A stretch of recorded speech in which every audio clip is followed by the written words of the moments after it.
¿Qué tal? Les saludo con muchísimo gusto. Nuevamente estamos en una conversación desde este espacio de foro crítico, en donde evidentemente nosotros pretendemos y hacemos lo propio por generar un debate en distintos ámbitos de la vida de este país, en lo político, en lo social, lo cultural, lo económico, en lo que llamamos también la aldea global. Y en esta ocasión tenemos una invitada que además es nuestra colaboradora, la maestra Jessica Aguilar, quien desde luego podría hacer una amplia presentación en torno a lo que ha sido su carrera, no solamente en el servicio público, que fue evidentemente muy importante, y desde luego es una destacada académica, y le apasionan los temas del derecho electoral, del ámbito de lo político. Ella misma se autodenomina la abuelita del pueblo, de allá de Texcoco. También se autodefine que es una abogada por herencia, de estirpe de abogado, es una politóloga por convicción. Le apasiona el box también.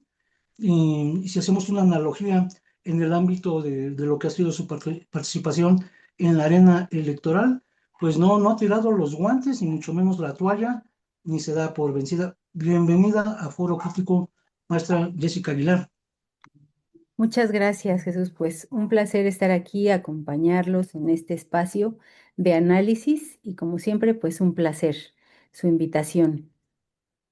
Gracias a ti, Jesse. Y bueno, el tema que nos ocupa, así lo subimos en nuestro sitio web y en nuestras redes sociales, tiene que ver con este proceso electoral del 2027 que viene en nuestro país, las denominadas elecciones intermedias, donde se van a renovar no solamente gubernaturas, estamos hablando también de 2000 alcaldías y por supuesto también este controvertido tema de jueces y magistrados derivados de la reciente reforma al Poder Judicial. Y de manera muy específica vamos a referirnos al caso de Texcoco. El Estado de México tiene 125 municipios.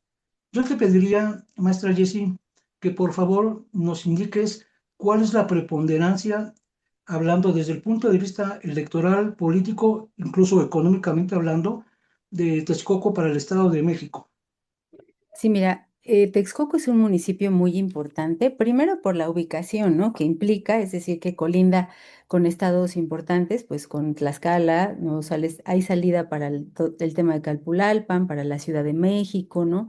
Para el tema de Veracruz. O sea, es un municipio que colinda y tiene ubicaciones, incluso con la zona oriente, totalmente con el corredor. Y políticamente, bueno, es uno de los bastiones morenistas más importantes de la región y de donde salió, justo donde surgió la maestra Delfina, que es la actual gobernadora del Estado de México, y que, bueno, muchísimos de los políticos que han sido relevantes para el partido que implica Morena, pues son de Texcoco, ¿no? Es un municipio que lleva gobernando más de 30 años la izquierda, con alguna alternancia o una alternativa del PRI, que solo fue del 2009 al 2012, si no me equivoco, y que siempre ha sido como desde el PRD, otros partidos políticos, gobernó Movimiento Ciudadano, Morena, ¿no? El PRI, por supuesto, en su época, antes de 1997, cuando hubo también varios eventos políticos importantes. Entonces, la realidad es que Texcoco, aparte de ser un bastión para Morena hoy, pues también implica temas de relevancia económica, ¿no? Social, política, porque pues hay que demostrar que en tu pueblo, pues se tiene que ver tu nivel de votación, ¿no? Como en el partido político ahorita en el poder. Considero yo que económicamente, bueno, tenemos donde sí va a ser el aeropuerto internacional de la Ciudad de México, a unos kilómetros de aquí de la primera salida para la Ciudad de México, que implicaba pues también una derrama económica para nuestro municipio muy importante y entre otros proyectos que han venido y de también culturalmente, pues muchos ciudadanos texcocanos como Elisa Carrillo, destacada bailarina de ballet, ¿no? Por Tenemos también supuesto. deportistas de alto nivel, ¿no? Músicos que ocupan, por ejemplo, está Ignacio Cornejo, que es la primera trompeta, en la Orquesta Filarmónica de la Ciudad de México, que pertenece aquí a San Jerónimo, ¿no? Hay músicos muy importantes, hay pintoras, ¿no? Está la compañera Alejandra Arpide, también que es una pintora muy importante. El padre Alejandro Solalinde, si no me equivoco, también es texcocano de una comunidad de San Diego, entre otros, ¿no? O sea, han salido grandes personajes en tema deportivo, cultural, ¿no? Y en todos los ámbitos. Creo que Texcoco es pues la cuna de la cultura, como lo decían, ¿no? Muy bien. Corrígeme si estoy mal, es un breve paréntesis, breviario cultural. Eh, digo, evidentemente se te pueden ir los nombres, pero Eloy Cavazos, eh, Ah, sí, también, exacto, también, muchos ¿no? texcocanos. Bueno, tuvimos aquí también a un torero, ¿no? Que representa Ujú. parte de la cultura texcocana, Silverio Pérez, ¿no? Ok.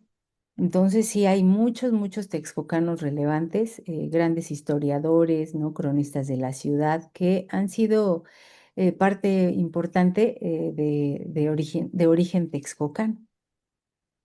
Es un referente, diría yo, si me lo permites, maestro Jesse, este pulso político para el proceso electoral que viene. Y entrando en materia, en estricto sentido, a lo que es este municipio, mm, hace escasos días publicaste un texto donde refieres un dato duro, muy interesante, que tiene que ver precisamente con la actuación del actual alcalde, que es Nazario Gutiérrez, en donde hay un desencanto por parte de la ciudadanía respecto al trabajo que está realizando. Más del 50% de los texcocanos sienten que ha fallado en diversos rubros y uno muy sensible que no solamente es en Texcoco, sino en el país en su conjunto y es el de la seguridad. ¿Qué nos puedes decir al respecto, maestra? Fíjate, si bien es cierto, es un problema nacional que es entendible, la realidad es que en Texcoco las cifras no se habían a lo mejor visto de forma tan, tan real, ¿no? O sea, a lo mejor podríamos estar en las mismas cifras del otro trienio o este. Sin embargo, hemos visto acontecimientos fatales que no se habían dado en este municipio que es tan tranquilo. Por ejemplo, el asesinato del primer regidor.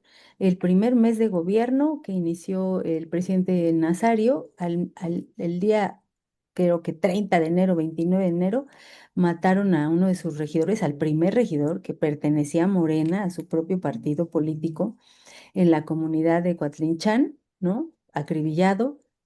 Hemos vivido los texcocanos, también aquí muy cerca, incluso en mi despacho, en una de las farmacias de renombre, otro acribillado a plena luz del día, ¿no? Hace una semana a un vecino de allá por la colonia Las Américas también lo acribillaron en motocicleta, ¿no? Entonces hemos visto gente muy cercana, robo de vehículos en la plaza comercial que tenemos aquí a un lado también, un incremento de la violencia complicado y eso creo que habla de una falta de gobernanza o de gobernabilidad por parte del ciudadano nazario, ¿no? Porque no ha sabido tal vez ver o cabildear con sus elementos de la policía o algún tema que no ha podido accionar en donde se está viendo esto, que no había sucedido en ningún trienio, habían matado por lo menos a un funcionario público, ¿no?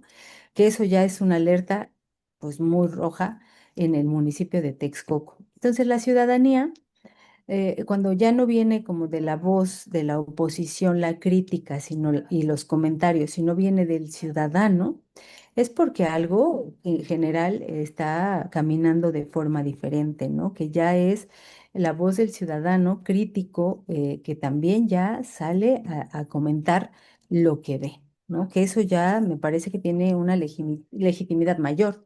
¿No? Para que no se desvirtúe lo de la oposición, pero que si bien es cierto, cuando ya es parte de la ciudadanía, es porque algo no está funcionando. Ahora que mencionas esto, maestra, en el discurso, en la narrativa de la clase política de Morena, cuando se les critica, se les eh, presenta una realidad tal cual, con datos duros como lo que tú estás mencionando, que no son invenciones, eh, se escandalizan, se habla que es, pues obviamente, el grupo conservador, que se tienen otros datos, se decía desde la época de López Obrador todas las mañanas, ¿no? En fin, siempre hay una especie de conspiración, pero ellos tienen a propósito de lo que estoy señalando, de recordar el sexenio de López Obrador, tenía esa máxima de que el pueblo quita, el pueblo pone, el pueblo manda, etc., etc. Y hemos visto que es una paradoja que simplemente no se cumple. Está el caso, rapidísimamente, para no desviarme, de Sinaloa, donde ha habido manifestaciones para que el actual gobernador Rocho Amoya deje el cargo y el señor permanece impune ante toda esa ola de escalada de violencia. Y en el caso específico de Texcoco, ahí están las voces, las muestras, las manifestaciones, y algo que no había pasado, quizá ni con el PRIAN, que tanto suelen invocar y evocar para tratar de siempre justificar errores. En la reforma del 2014, en la reforma político-electoral, uno de los temas polémicos fue precisamente que se aprobó de nueva cuenta esta figura de la reelección. Esto abrió de nueva cuenta las puertas para que de una manera legal se pudieran normalizar los cacicazgos políticos. Esa es una opinión estrictamente de tu servidor. En Texcoco se está corriendo ese riesgo con esta posibilidad de que jurídicamente y legalmente está en su derecho el actual alcalde. Sin embargo, ante estos resultados, pareciera ser un riesgo de que pues nuevamente se dé un retroceso en esa entidad. Sí, de hecho, en Texcoco ya se vivió un proceso de reelección, ¿no? También con la anterior presidenta municipal, también decidió reelegirse y fue reelecta, ¿no? Yo entiendo que es una posición desde el punto de vista jurídico, es viable, no es aceptable, es totalmente dentro del Estado de Derecho. Sin embargo, cuando se hicieron estas reformas estructurales, pues la primera oposición en la reelección fue Morena, ¿no? Que decían sufragio efectivo, no reelección, como lo manejaba, bueno, pues ya un conocido que tenemos, ¿no? Francisco Madero. Y justo él manifestaba eso, hubo grandes marchas y manifestaciones contra esas reformas estructurales, entre ellas pues la de la no reelección, porque era un retroceso a la ley mexicana que había sido pues en su momento pues un parteaguas, ¿no? Y justo hoy creo que parte de esas reformas estructurales que en ese tiempo la oposición realizó, pues se están beneficiando al tema de Morena y hoy pues están haciendo lo mismo en muchos municipios.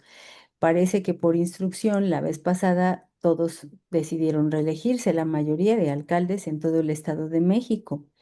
Hubo, obvio, gente que no permitió eso en sus municipios y que sí se perdieron por parte de Morena muchísimos municipios que habían y tenían por una, como una gran oportunidad de gobernar, ¿no?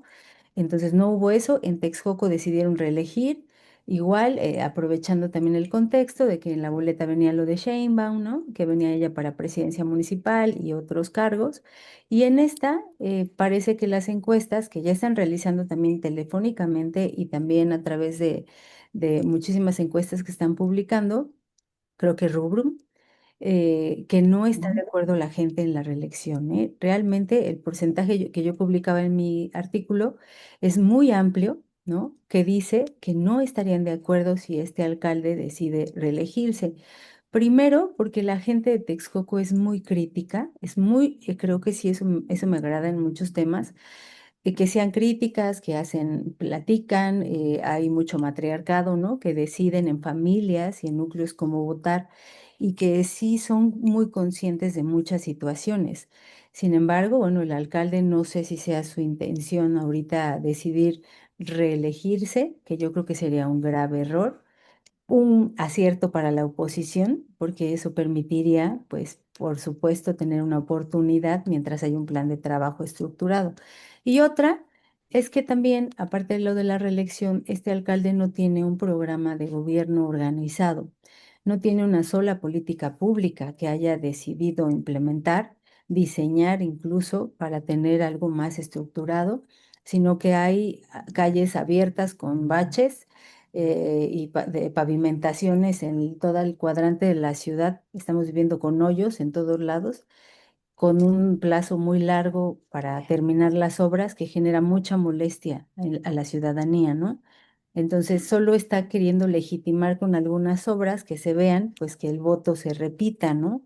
Y le apuesta al tema de las estructuras partidistas que tiene para que le generen votos, no al tema del ciudadano que realmente consciente, pues quiere llegar a votar por una posición diferente y que alguien ocupe con mayor preparación, pues con más organización, pues todo el tema del municipio, ¿no? Entonces sí hay, creo que todo esta conciencia, hay crítica, también creo que falta mucho, ¿no? O sea, no hay un gobierno que se haya realmente sentado a hacer políticas públicas y a organizar el municipio con base a necesidades de la población, ¿no? No lo hay.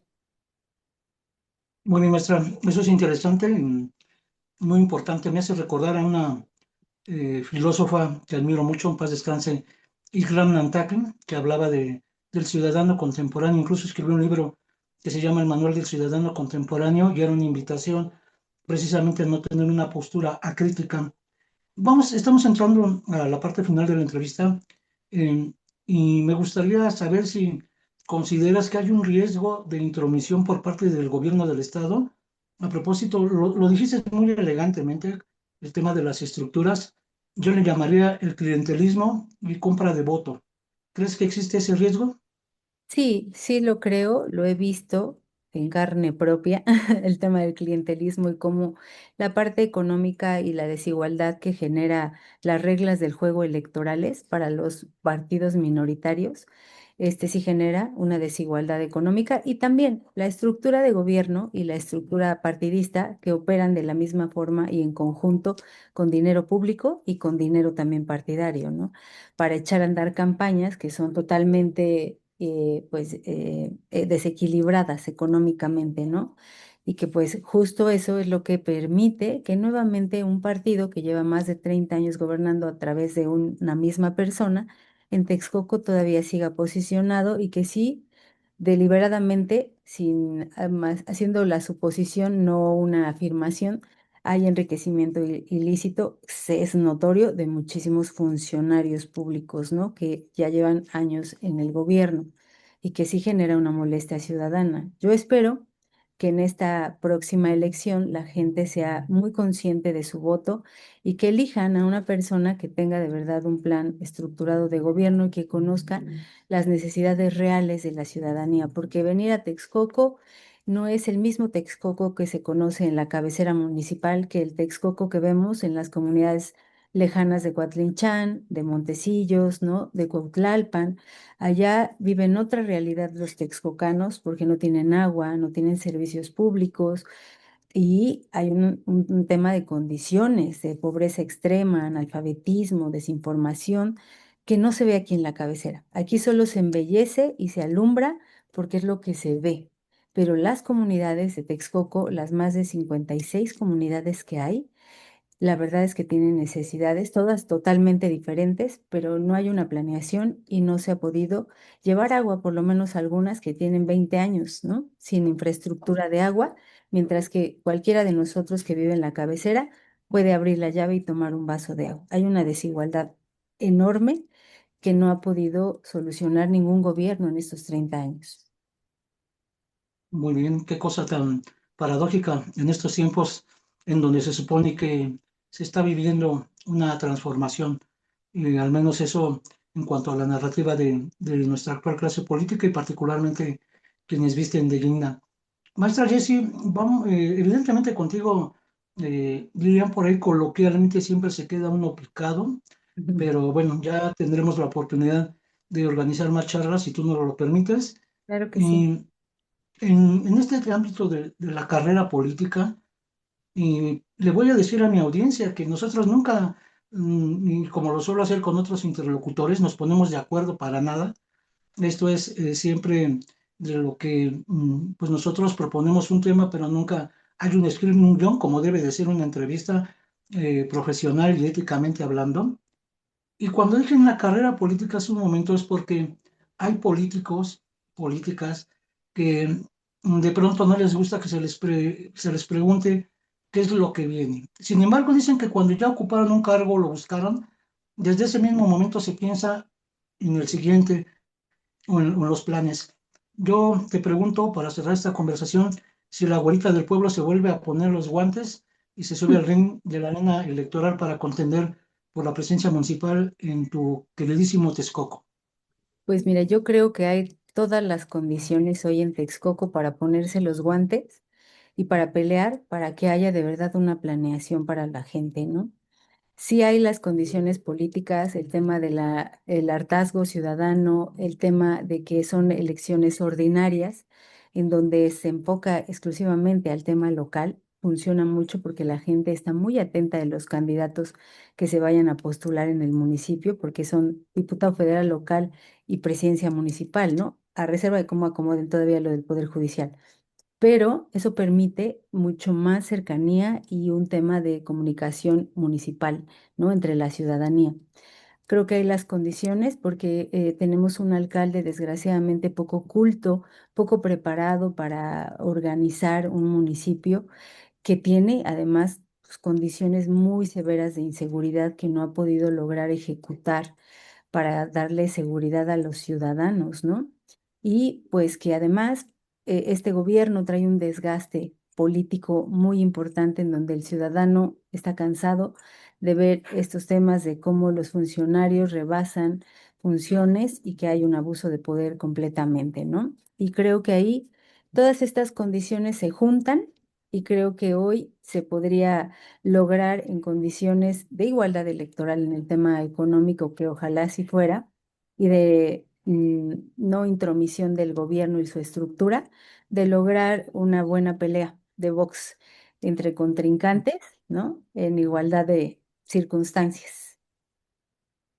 Que así suceda, maestra Jessie, acabas de tocar otro tema muy importante de la igualdad en los órganos electorales. Ahorita van a pasar por un momento muy delicado, complicado. Desde mi punto de vista, les espera la misma suerte que lo que sucedió en el Poder Judicial, obviamente con sus, pues obviamente respectivos, con su respectivo personal, con obviamente toda la estructura. Y desafortunadamente también, digo desafortunadamente, no sabemos en qué va a terminar esta reforma electoral, o más bien si sabemos cuál va a ser su desenlace.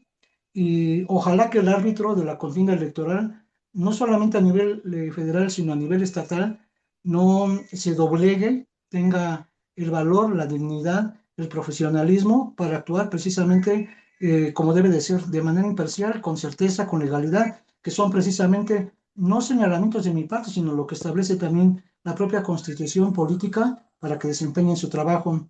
No te deseo suerte porque eres una abogada talentosa, profesional, una mujer que no vive de la política, sino por la política. Y enhorabuena. Maestra Jessie, te mando un fuerte abrazo y te agradezco por la confianza en nuestro espacio Foro Crítico. Muchas gracias, Jesús. Un abrazo para todos tus compañeros y les agradezco mucho este espacio. En un ratito más estaré compartiendo mi artículo semanal para que le echen ahí un ojito. Les mando un abrazo y Muchas gracias. agradezco muchísimo. Que tengas una excelente semana. De igual manera, les deseo un muy agradable, pues prácticamente también inicio de mes a nuestra auditorio, a nuestra audiencia de Foro Crítico. Les mando un fuerte abrazo y como siempre nos seguimos escuchando, viendo y leyendo y como bien lo dijo la maestra Jessie, no se pierdan siempre sus agudos análisis que de verdad nos abren una perspectiva para entender lo que suelo llamar el México surrealista. Hasta pronto, hasta siempre, maestra. Gracias. Chao.